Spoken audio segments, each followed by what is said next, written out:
Hey guys, it's Chloe. Welcome back to my channel, or welcome to my channel if you haven't been here before, and Happy New Year's!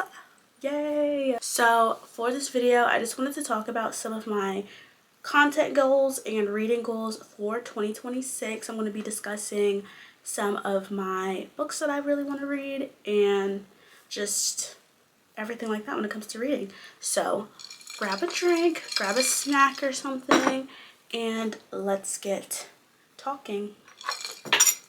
Okay, so the first thing I wanted to talk about is content wise, just because that's like a quick conversation.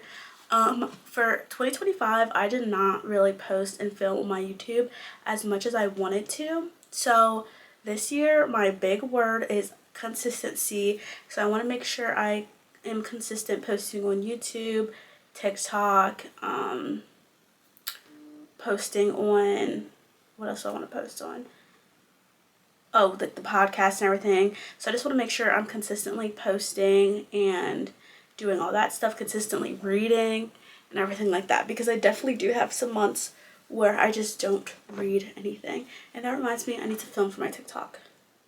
So, like I said, consistency for YouTube and TikTok. Let me know any video ideas you guys want to see, because I am working on, planning my videos out and everything. So let me know if there's any certain content you would like to see, because I obviously want to post what you guys want to watch, and I just want to plan out the videos so that I'm not like stressed and last minute trying to film and post, especially because I am in school right now. I'm on break, so I have more time, but since I am in school, I want to really focus on planning my content better. And I'm posting every Sunday my YouTube videos, so make sure you come every Sunday to check out the videos. So yeah, now we're going to talk about reading, but before we get into 2026 with reading, we're going to talk about 2025. So I did read 39 books this year so far. It's only December 19th when I'm filming this, so I am finishing some more books. Hopefully my reading goal for this year was 45. It was 50 at first, but I lowered it to 45. So hopefully I could get up to 45, because I'm reading 2 books right now. So after those 2 I'll be at 41. So that'd be 4 more books. And if I could read like short books or something, that might work. So maybe I hit 45, but right now I'm just going to say 41, because I'm definitely finishing those books probably by the end of this week. So for my reading goal for 2026, I made it 50 again. Again, I was at 50 last year, but then I lowered it to 45 just because I was not reading fast enough. But this year I'm going to make it 50. I definitely think I can hit it, because last year I did not read any books. Okay, that's not true. I read like 1 book, or like maybe 3 books from January to like May, April, around then, like those months. I barely read anything. I read maybe 2-3 books. So most of my reading came from over the summer and then these starting months, and even still or the end of the year, I guess you could say, like the starting months of school. But even then, I didn't read fully consistently. Like in November, I barely read any books and stuff like that, but I was still able to get to 40 something books. So if I consistently read, I definitely think I can hit 50, starting in January, and consistently reading for the whole year. So I definitely want to hit my reading goal this year. Obviously, if I don't, it's fine, but I don't see why I wouldn't be able to hit it. But yeah. Another thing I really want to work on is finding my reading style. I feel like it's definitely changed over the years, and I could definitely tell it's changed. I really liked romance and stuff like that. Like I always just read the kind of cheesy romances, and I still do. I still like them a lot, but I have been finding myself really enjoying fiction, like contemporary fiction and emotional type of books, and stuff that's like The Secret History. I gave that 5 stars. I'm pretty sure I read that this year. Yeah, I did read The Secret History this year. And like Babel, books like that, I've been really enjoying. So I really want to start reading more just fiction. Oh, Beartown. Beartown's like a fiction. and I gave that one 5 stars as well. So I feel like those have been rating a lot higher than some of my romances. Some of them I do enjoy. Like right now I'm reading Game Changers, and I'm really enjoying that. Is it 5 stars? No. But I am starting to like it more. So I'm not saying I'm like cutting out romance or anything, but I definitely want to start reading more fictions. Like when I go to Barnes and stuff and bookstores, I want to go to the fiction section, actually take a good look at all the books, find what's interesting. And I also want to read, I haven't really read any fantasies this year. Fantasies have always just been, like, I feel like the fantasy covers are one of the best covers. I love looking at fantasy covers. But actually reading fantasy books, I never gravitate towards them. Like, I never really pick them up. So this year I do want to read some. I don't really know which ones. Recommend some in the comments because, I don't know. I just haven't really found any that, like, I'm completely interested in. Like, when I start them, I do enjoy them, but actually going to pick it up, like, I never gravitate towards that section. When I'm in the bookstore, I just kind of like look there for a second, but don't actually pick them up. So definitely recommend some fantasies if you can. I obviously love mysteries. I read mysteries all the time. I want to start trying to get into sci-fi. I haven't really read many sci-fi books. I used to when I was younger, but I haven't really gone to that section or like really looked at that section. So I definitely want to go look at some more sci-fis to see if there's anything that I like. So also recommend some of those. And then I also want to read, there's a lot I want to read apparently, memoirs. My podcast, one of my co-hosts for my podcast, Notable Readers, Philip, he reads a lot of memoirs, so it's kind of made me want to start reading some. The only thing is just that I'm not obsessed with people. Does that sound right? I don't know. But like, there's obviously people I know, but like, I'm not like, oh, I want to go read their book. I'm not like that at all. So I don't know. But I do want to start reading some. I feel like they'd be interesting, at least for people I like. If somebody I like publishes a book, then I want to actually pick it up. Usually I don't pick it up. The only one I really did want to pick up was Nia's and Kamala's, which I did read both. So yeah. So moral of the story, I want to try new genres, but I do want to be able to specify that this is my favorite genre, or like if I'm going into something trying to find a 5-star, trying to find a book that I really enjoy, knowing what genre to choose.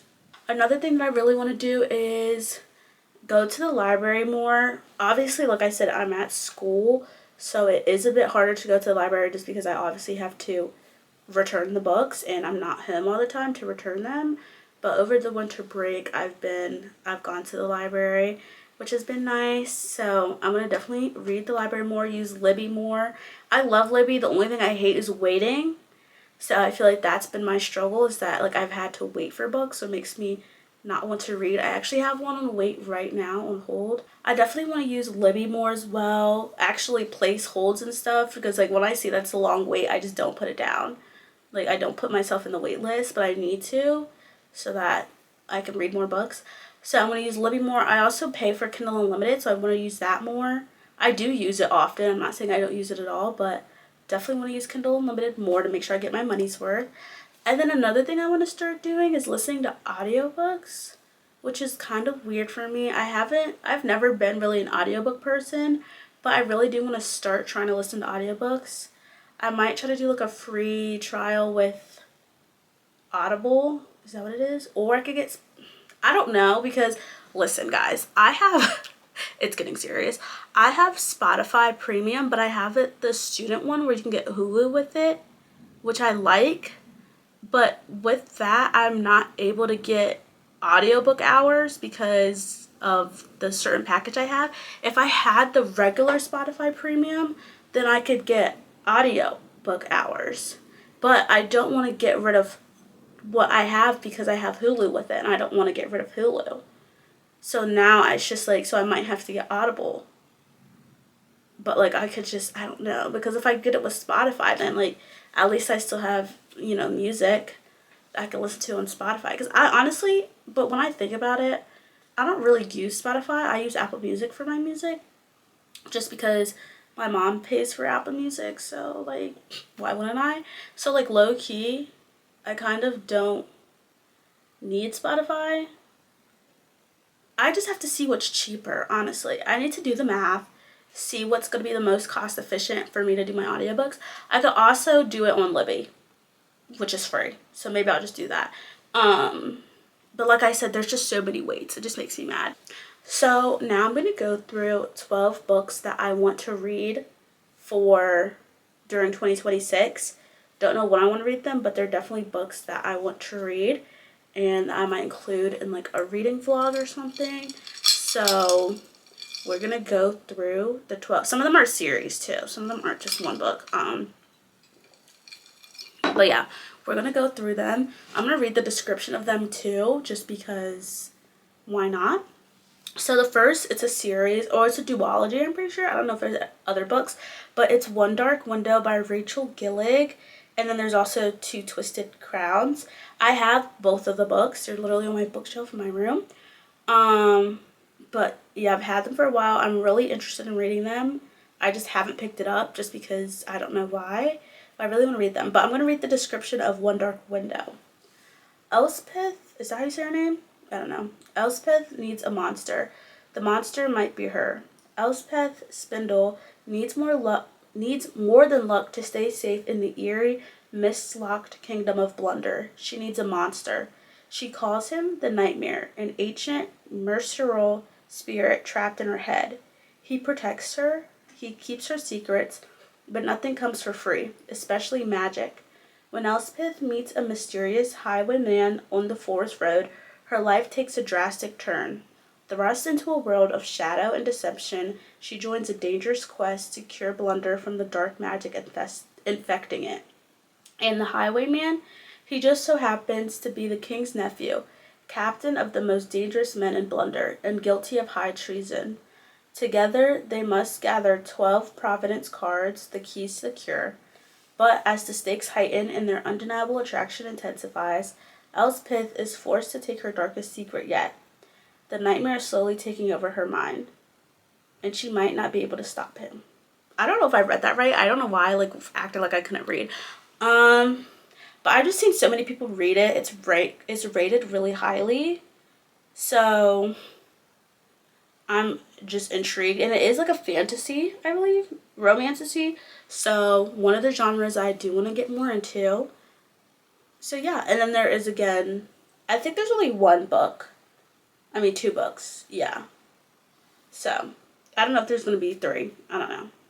But right now I know there's 2. So that's one of them. Next I have Immortal Dark / Eternal Ruin. I have Immortal Dark. I don't have Eternal Ruin yet. But I've been wanting to read this. I've again seen really good things about it. So I'm intrigued. Let's read the description. The cruel prince meets ninth house in this dangerously romantic dark academia fantasy, where a lost heiress must infiltrate an arcane society and live with the vampire she suspects killed her family and kidnapped her sister. It began long before my time, but something has always hunted our family. Orphan Harris? Yeah. Kaiden Adin grew up far from the arcane society she was born into, where human bloodlines gain power through vampire companionship. When her sister June disappears, Kaiden is convinced a vampire stole her, the very vampire bound to their family, the cruel yet captivating Sisenios Sagad. To find June, Kadan must infiltrate the elite Uxley University, where students study to ensure peaceful coexistence between humans and vampires and inherit their family legacies. Kadan must survive living with Susenios, even as he does everything he can to drive her away. It doesn't matter that Susenios' wickedness speaks to Kadan's own violent nature. It tempts her to surrender to a life of darkness. She must find her sister and kill Susenios at all costs. When a murder mirroring June's disappearance shakes Uxley, Kadan sinks further into the ruthless underworld of vampires, risking her very soul. There she discovers a century-old threat, and June could be at the center of it. To save her sister, Kadan must bring Uxley to its knees and either break free from the horrors of her own actions or embrace the dark entanglements of love and the blood it requires. Guys, I don't know what it is about fantasy and stuff like that, but they always have the, like, I don't want to say weirdest names, but the, like, names are just so hard to pronounce. It, like, takes me out every time. I'm like, wait, what is this? Like, while reading it. But it sounds really interesting. Again, I've heard really good reviews about it, so I am really curious. So that's one of them. Next is, oh my god, I'm so excited for this next one. It's 11/22/63 by Stephen King. I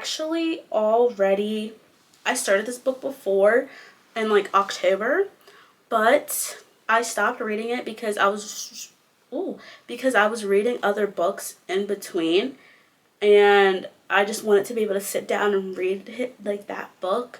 So I'm going to do it over winter break, so it's definitely getting read in the month of January. But so excited. Let me read the description. On November 22nd, 1963, 3 shots rang out in Dallas. President Kennedy died and the world changed. What if you could change it back? Stephen King's heart-stoppingly dramatic new novel is about a man who travels back in time to prevent the JFK assassination. A thousand-page tour de force. Following his massively successful novel Under the Dome, King sweeps readers back in time to another moment, a real-life moment, when everything went wrong, the JFK assassination. And he introduces readers to a character who has the power to change the course of history. Jake Epping is a 35-year-old high school English teacher in Lisbon Falls, Maine, who makes extra money teaching adults in the GED program. He receives an essay from one of the students, a gruesome, harrowing, first-person story about the night 50 years ago when Harry Dunning's father came home and killed his mother, his sister, and his brother with a hammer. Harry escaped with a smashed leg, as evidenced by his crooked walk. Not much later, Jake's friend Al, who runs the local diner, divulges a secret. His storeroom is a portal to 1958.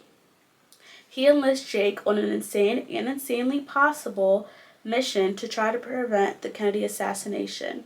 So begins Jake's new life as George Amberson and his new world of Elvis and JFK, of big American cars and stock cops, of a troubled loner named Lee Harvey Oswald and a beautiful high school librarian named Sadie Dunhill, who becomes the love of Jake's life, a life that transgresses all the normal rules of time. A tribute to a simpler era and a devastating exercise in escalating suspense, 11/22/63 is Stephen King at his epic best. So I feel like we've all heard of this book. It's so popular right now, but I'm so excited to read it. I literally have it again in my shelf. So all these books I have right now, not all of them, but like those ones I just read. The rest, some of them I don't have. The next book I want to read is The Mad Wife. This is like a newer kind of genre for me. I don't know if it's considered fiction, horror, psychological suspense. I don't know, but I've heard good reviews about this too. So let's read it. From best-selling author Megan Church comes a haunting exploration of identity, motherhood, and the suffocating grip of societal expectations that will leave you questioning the lives we build and the lies we live. They called it hysteria. She called it survival. Lulu Mayfield has spent the last 5 years molding herself into the perfect 1950s housewife. Despite the tragic memories that haunt her and the weight of exhausting expectations, she keeps her husband happy, her household running, and her gelatin salads the talk of the neighborhood. But after she gives birth to her second child, Lulu's carefully crafted life begins to unravel. When a new neighbor, Bitsy, moves in, Lulu suspects that something darker lurks behind the woman's constant smile. As her fixation on Bitsy deepens, Lulu is drawn into a web of unsettling truths that threaten to expose the cracks in her own life. The more she uncovers about Bitsy, the more she questions everything she knew, and soon others begin questioning her sanity. But is Lulu truly losing her mind? Or is she on the verge of discovering a reality too terrifying to expect? In the vein of the Bargell and the Hours, the Mad Wife weaves domestic drama with psychological suspense so poignant, and immersive you won't want to put it down. People say there's a lot of plot twists in here, so I really want to read this. I want to buy it because I like the cover. So I want to get that physically. I don't have it. Next, we have Tuesdays. I spelled that wrong. Tuesdays with Maury. I just recently found out about this book. I saw it on my TikTok, and like everybody was like crying. So I love a book that makes me cry. So yeah. It says, maybe it was a grandparent or a teacher or a colleague, someone older, patient, and wise, who understood you when you were young and searching, and gave you sound advice to help you make your way through it. For Mitch Albom, that person was Maurice Schwartz, his college professor from nearly 20 years ago. Maybe like Mitch, you lost track of this mentor as you made your way, and the insights faded. Wouldn't you like to see that person again? Ask the bigger questions that still haunt you. Mitch Albom had that second chance. He rediscovered Maury in the last months of the older man's life. Knowing he was dying of ALS, or motor neuron disease, Mitch visited Maury to study every Tuesday, just as they used to back in college. Their rekindled relationship turned into one final class, lessons in how to live. Oh my god. This sounds so sad. This sounds so sad. I need to read this. Is it on Libby? Does my library have it? Guys, it's getting wicked over here. I need this immediately. Guys, I can read it on Libby. Should I just read it? I was supposed to read it in 2026, but should I just read it now? Wait, because I've been wanting a book. Okay, if it's still available, I'm going to finish the 2 books I'm reading. And if it's available, then I'll read it. If not, then it's okay. Okay, so that's a book I'm obviously excited for. Next, we have Dark Matter by Blake Crouch. This is a sci-fi book. Like I said, I do want to get into sci-fi, so this is a sci-fi. It says, a mind-bending, relentlessly surprising thriller from the author. Okay, whatever. We don't need that part. Okay. Jason Dessen is walking home through the chilly Chicago streets one night, looking forward to a quiet evening in front of the fireplace with his wife Daniela and their son Charlie, when his reality shatters. Are you happy with your life? Those are the last words Jason Dessen hears before the masked abductor knocks him unconscious. Before he awakens to find himself strapped to a gurney, surrounded by strangers in hazmat suits. Before a man Jason's never met smiles down at him and says, "Welcome back, my friend." In this world he's woken up to, Jason's life is not the one he knows. His wife is not his wife, his son was never born, and Jason is not an ordinary college physics professor, but a celebrated genius who has achieved something remarkable, something impossible. Is it this world or the other one that's the dream? And even if the home he remembers is real, how can Jason possibly make it back to the family he loves? The answers lie in a journey more wondrous and horrifying than anything he could have imagined. One that will force him to confront the darkest parts of himself, even as he battles a terrifying, seemingly unbeatable foe.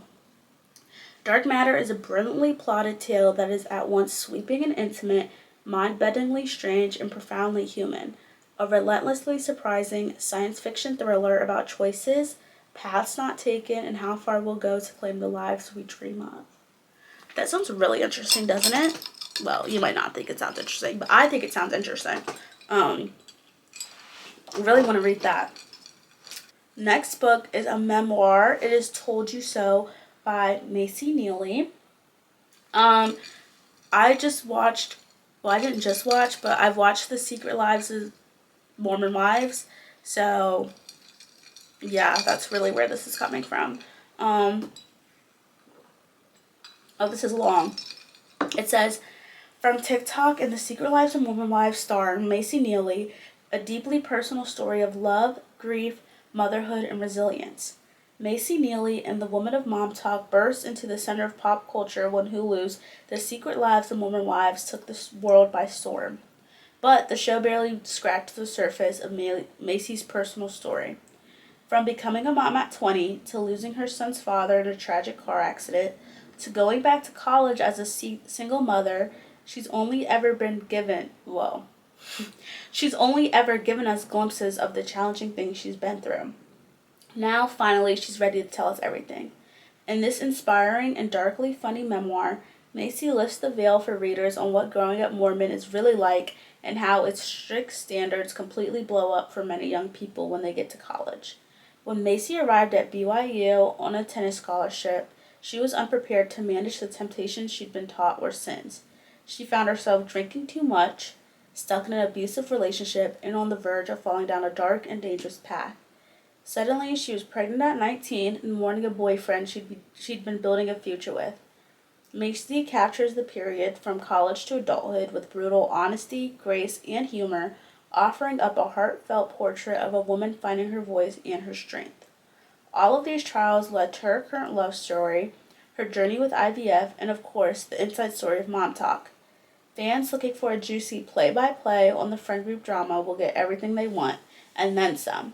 But more than anything, readers will walk away with a sense of confidence in themselves and an ability to wear their scars proudly. So this sounds good. I'm excited. She's like one of my favorites from the show, so I was really interested. The next book I saw the booktuber Sarah read, and she said it's really good. And I feel like Philip has it on his mark to read. I feel like he has this book. I don't know. But I feel like her reading taste is kind of similar to mine, so I am getting a lot of these recommendations from her as well. But yeah, okay. 8 hours, 36 minutes.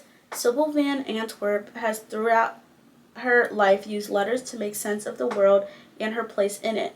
Most mornings around 10:30, Sybil sits down to write letters to her brother, to her best friend, to the president of the university, who will not allow her to audit a class she desperately wants to take, to Joan Didion and Larry McMurtry to tell them what she thinks of their latest books, and to one person to whom she writes often yet never sends the letter. Sybil expects her world to go on as it always has. A mother, grandmother, wife, divorcee, distinguished lawyer. She has lived a very full life. But when letters from someone in her past force her to examine one of the most painful periods of her life, she realizes that the letter she has been writing over the years needs to be read, and that she cannot move forward until she finds it in her heart to offer forgiveness. Filled with knowledge that only comes from a life fully lived, The Correspondent is a gem of a novel about the power of finding solace in literature and connection with people we might never meet in person. It is about the hubris of youth and the wisdom of old age, and the mistakes and acts of kindness that occur during a lifetime. Sybil Van Antwerp's life of letters might be a very small thing, but she also might be one of the most memorable characters you will ever find. Sounds pretty good. I think it makes you cry. Again, I really like books that make me cry. Those are usually the high-ranking books for me, or books that make me cry. But it's also really easy to make me cry. I was reading Game Changers and I started crying, so maybe that doesn't really mean much. That's really sad. The next book is The Atmosphere by Taylor Jenkins Reid. I love her writing. I literally have Daisy Jones and the Six sitting here that I need to read. So people say this book is so good. I was going to buy it, but I was too broke. But I will buy it eventually. Trust. It says, Joan Goodwin has been obsessed with the stars for as long as she can remember. Thoughtful and reserved, Joan is content with her life as a professor of physics and astronomy at Rice University, and as aunt to her precocious niece, Frances. That is until she comes across an advertisement seeking the first woman scientist to join NASA's Space Shuttle program. Suddenly, Joan burns to be one of the few people to go to space. Selected from a pool of thousands of applicants in the summer of 1980, Joan begins training at Houston's Johnson Space Center alongside an exceptional group of fellow candidates. Top Gun pilot Hank Redmond and scientist John Griffin, who are kind and easygoing even when the stakes are highest. Mission specialist Lydia Danes, who has worked too hard to play nice, warm-hearted Donna Fitzgerald, who is navigating her own secrets, and Vanessa Ford, the magnetic and mysterious aeronautical engineer who can fix any engine and fly any plane. As the new astronauts become unlikely friends and prepare for their first flights, Joan finds a passion and a love she never imagined. In this new light, Joan begins to question everything she thinks she knows about her place in the observable universe. Then, in December of 1984, on mission STS-LR9, it all changes in an instant. Fast-paced, thrilling, and emotional, atmosphere is Taylor Jenkins Reid at her best, transporting readers to iconic times and places, creating complex protagonists, and telling a passionate and soaring story about the transformative power of love, this time among the stars. That sounds so good. I cannot wait to read this one because I love Taylor Jenkins Reid. I always say her name wrong. I'm so Taylor Jenkins Reid. I don't know why I say Reads. It's just Reid. But yeah, this is definitely coming early in the year because I really want to read that. The next book I have is a mystery, which I don't really have that many on the list just because... Oh, we're going to books that are not published yet, but they're coming in 2026. Oh, this one comes out in January. Maybe I'll read it in January. I didn't say the book name. This is My Husband's Wife by Alice Feeney. It says Eden Fox, an artist on the brink of her big break, sets off for a run before her first exhibition. When she returns to the home she recently moved into, Spyglass, an enchanting old house in Hope Falls, nothing is as it should be. Her key doesn't fit. A woman eerily similar to her answers the door, and her husband insists that the stranger is his wife. One house, one husband, two women. Someone is lying. 6 months earlier, a reclusive Londoner called Bertie, reeling from a life-changing diagnosis, inherits a spyglass. This unexpected gift from a long-lost grandmother brings her to the pretty seaside village of Hope Falls. But then Bertie stumbles upon a shadowy London clinic that claims to be able to predict a person's date of death, including her own. Secrets start to unravel, and as the line between truth and lies blurs, Bertie feels compelled to right some old wrongs. My Husband's Wife is a tangled web of deception, obsession, and mystery that will keep you guessing until the last page. Prepare yourself for the ultimate mind-bending marriage thriller and step inside Spyglass, if you dare, to experience a story where nothing is as it seems. Like, that sounds so good. I love a good mystery. I love plot twists. Like, yes, sign me up. 2 more books. I'm not going to read the summary for the next one. The next series is the Heartstopper series. The newest and last book comes out in 2026. I have the rest of them. I might take the rest of the year to just finish those. Because I don't even know what the last book I read for Heartstopper was. Let me see.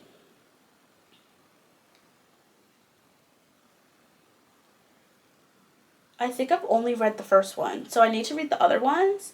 Which is perfect. Because that's like 4 books, right? Because there's like 4 or 5 right now. I think the 6th one's coming out.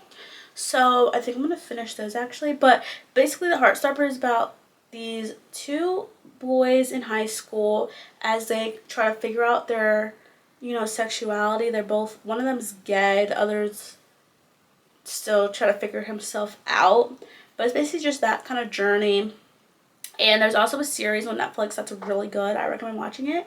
But yeah, I think I'm going to read those actually when I'm done with the 2 books I'm reading. Because they're just quick and easy. I finished them in an hour. So, I want to read those. Then the last series I want to read is The Mortal Instruments. I have the first one, but not the second one or like the rest of them, by Cassandra Clare. She has so many books. It's crazy. What is the first one called? City of Bones. That's what it's called. It says when 15-year-old Clary Frey heads out to the Pandemonium Club in New York City, she hardly expects to witness a murder, much less a murder committed by 3 teenagers covered with strange tattoos and brandishing bizarre weapons. Then the body disappears into thin air. It's hard to call the police when the murderers are invisible to everyone else and when there is nothing, not even a smear of blood to show that a boy has died. Or was he a boy? This is Clary's first time meeting with the Shadow Hunters, warriors dedicated to ridding the earth of demons. It's also her first encounter with Jace, a shadow hunter who looks a little like an angel and acts a lot like a jerk.